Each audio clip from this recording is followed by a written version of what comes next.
those two things, the adequate presentation of alcoholism, adequate presentation of what to do about it. My last drink was on the 24th of July, 1993. I've been spending 3 years trying to get sober before that.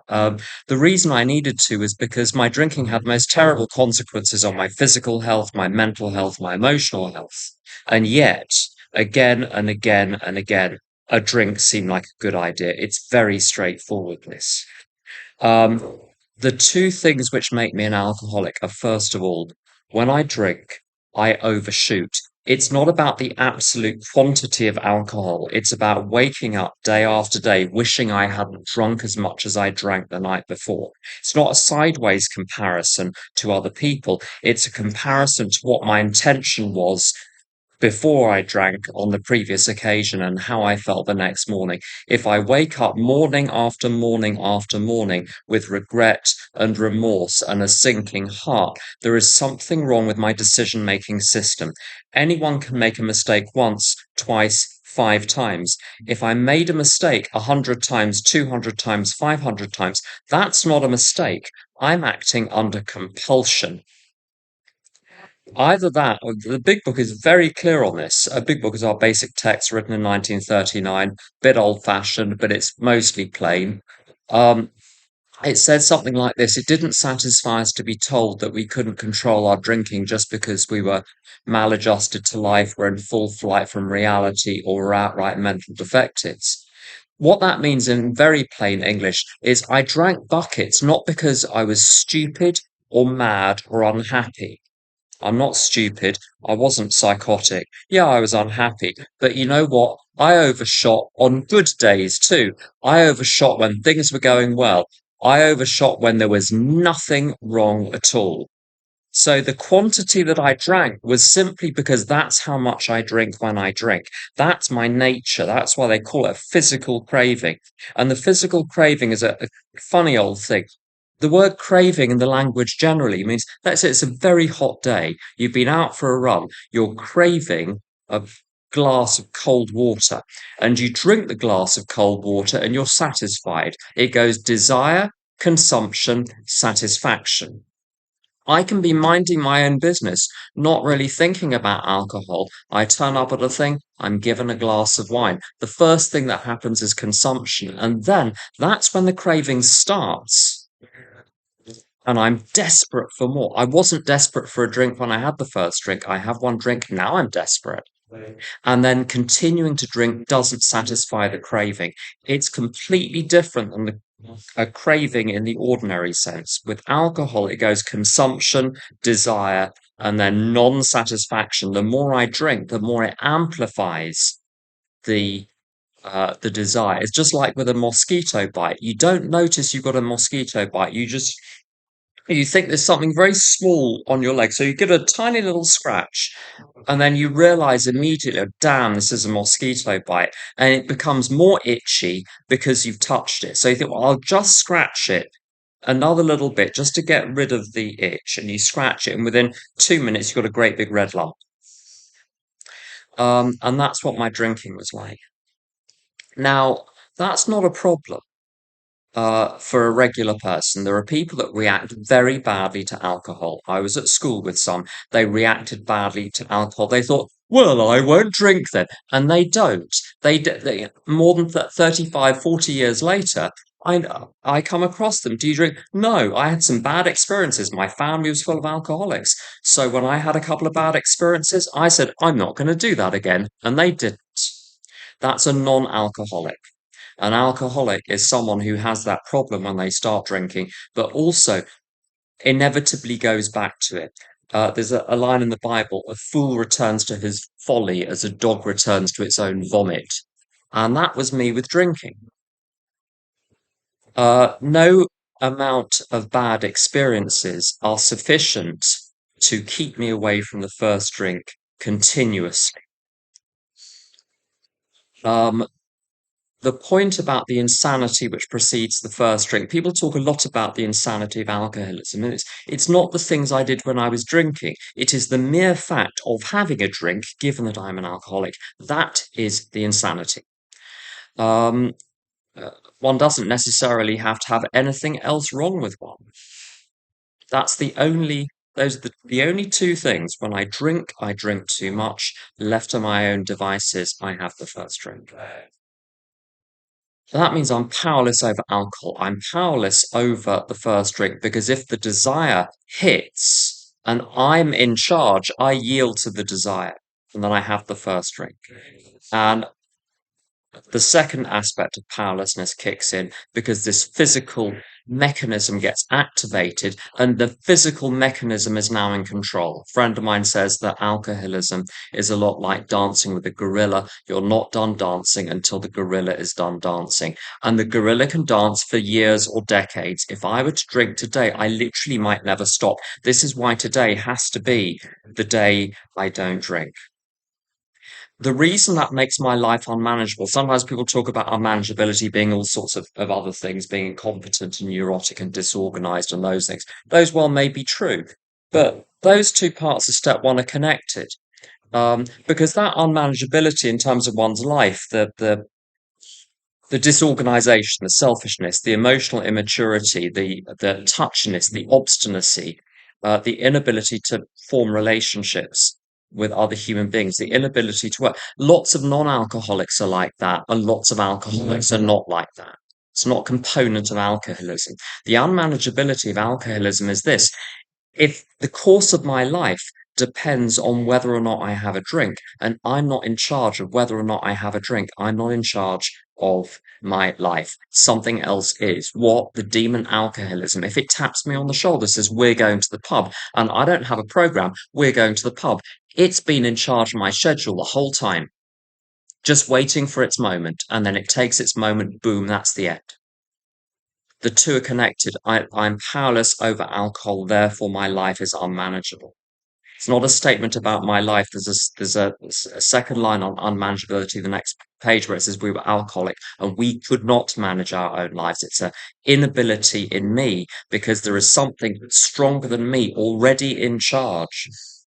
So to recover from alcoholism, I'm already in the thrall of something bigger than me, which is alcoholism. I need to be in the thrall of something else bigger than me. It's no good trying to grab back control to me because we've already lost that battle. I'm already number two in the pecking order with alcoholism first. I need something which is going to trump alcoholism, which is going to outrank alcoholism. And the only thing which outranks alcoholism, pardon my language, is God.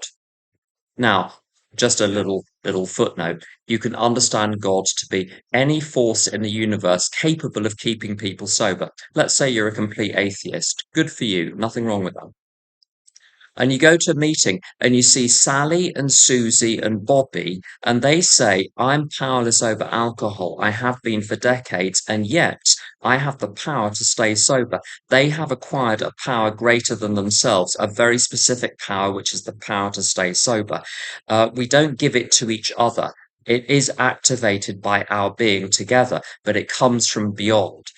Um, uh, if individually we can't stay sober, we don't have the power to stay sober. You put us together, we have no more power at the end of the putting together than we had at the beginning. Yet something else must therefore have come in to play. So that's where one can start with this higher power business. It's simply a power greater than the individual, which enables people to stay sober.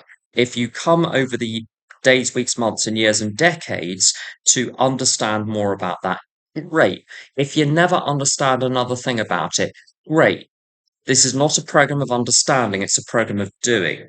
Once one has the notion that there is, you see, the two commodities that God provides are direction, which is, what shall I do today? And strength, the ability to do it. If you think you're atheist and you say, or you are atheist, and you say, I don't believe in a power greater than myself, if you've ever received directions from someone on the street and followed them, you're capable of accessing direction from outside yourself. If anyone has ever encouraged you, thank you for the timing, Helen. If anyone has ever encouraged you and you felt able to do the thing after the encouragement, which you were not able to do before, you're capable of acquiring strength from outside yourself. Any of us could write 100 examples of where someone else has given us information on how to do something and we've done it. Every one of us can give 100 examples of where we got encouragement or support to enable us to do a thing which we couldn't previously do. That is a power greater than ourselves, acting through the two commodities of direction and power. The existence of a power greater than oneself it's not negotiable, this, it simply exists. The question only theologically is, well, what is the nature of that? What is behind that? That you can park that for a good 5 to 10 years. Sponsor 100 people and let the experience of sponsoring 100 people teach you about that power. One doesn't need to work it out in advance. One needs to access the power by taking actions. So, what actions did I need to take? I needed for my life to be no longer under my control. That meant my day must no longer be under control. How would I slip? How would I have alcohol? Because I decide today to put alcohol inside my body. That's the only way I can get drunk. So the only day that matters, the only day that needs to be turned over or handed over is today. What today? My schedule. And so in the morning, first thing, God, please direct my thinking, construct a constructive plan for the day. If you don't know what a constructive plan for the day, find a functional grown up in AA who's sober a few years and say, I don't know how to have a day. How do you have a day? And they'll say really sensible things like you need to look after yourself, regular sleep, regular exercise, regular meals, get to bed at the same time every day, watch all sorts of other crazy behaviors. Just keep it very simple. Look after yourself, go to meetings, tell the truth, go to work. If you're not working, at least have a structure for the day. Do some studying, do some housework, go to the library, acquire some knowledge, acquire a skill, go and volunteer, do something. Because if I don't do something constructive, I destroy myself with my own mind. My mind is very active. If I don't give it something to do, it eats me alive. Have a constructive day where I'm getting out there, getting involved in life, lots of meetings, lots of fellowship, and finding things to enjoy, things to appreciate. You're given the whole universe. If you're bored and unhappy, you're missing. There's a lot out there to enjoy.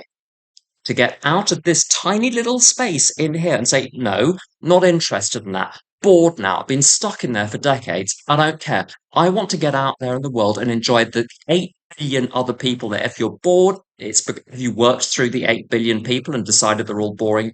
If not, try forming relationships with other human beings. They're annoying. Just to warn you, they're annoying, but they're interesting. Fill your life with, decorate your life with pleasant things. But that's how to have a day.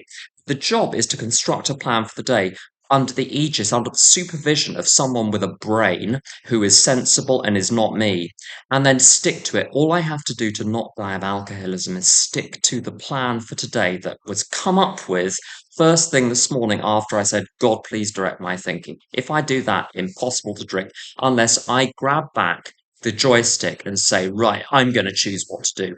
I have no vote. None. The higher power has a vote.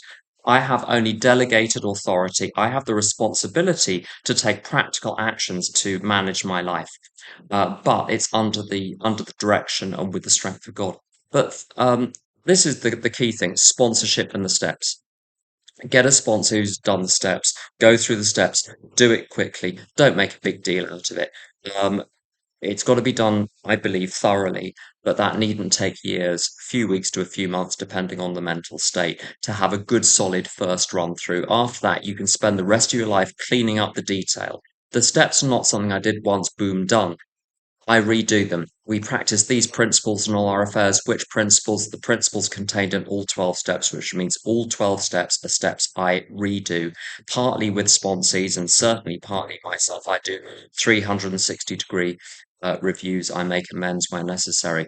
I'm coming to 31 years sober. I'm very, very happy with AA. I'm completely sold on it. I'm as sold on it as I was when I got sober. I'm down to 5, 4, 3, 2, 1 second. So that's enough from me. Thanks for listening.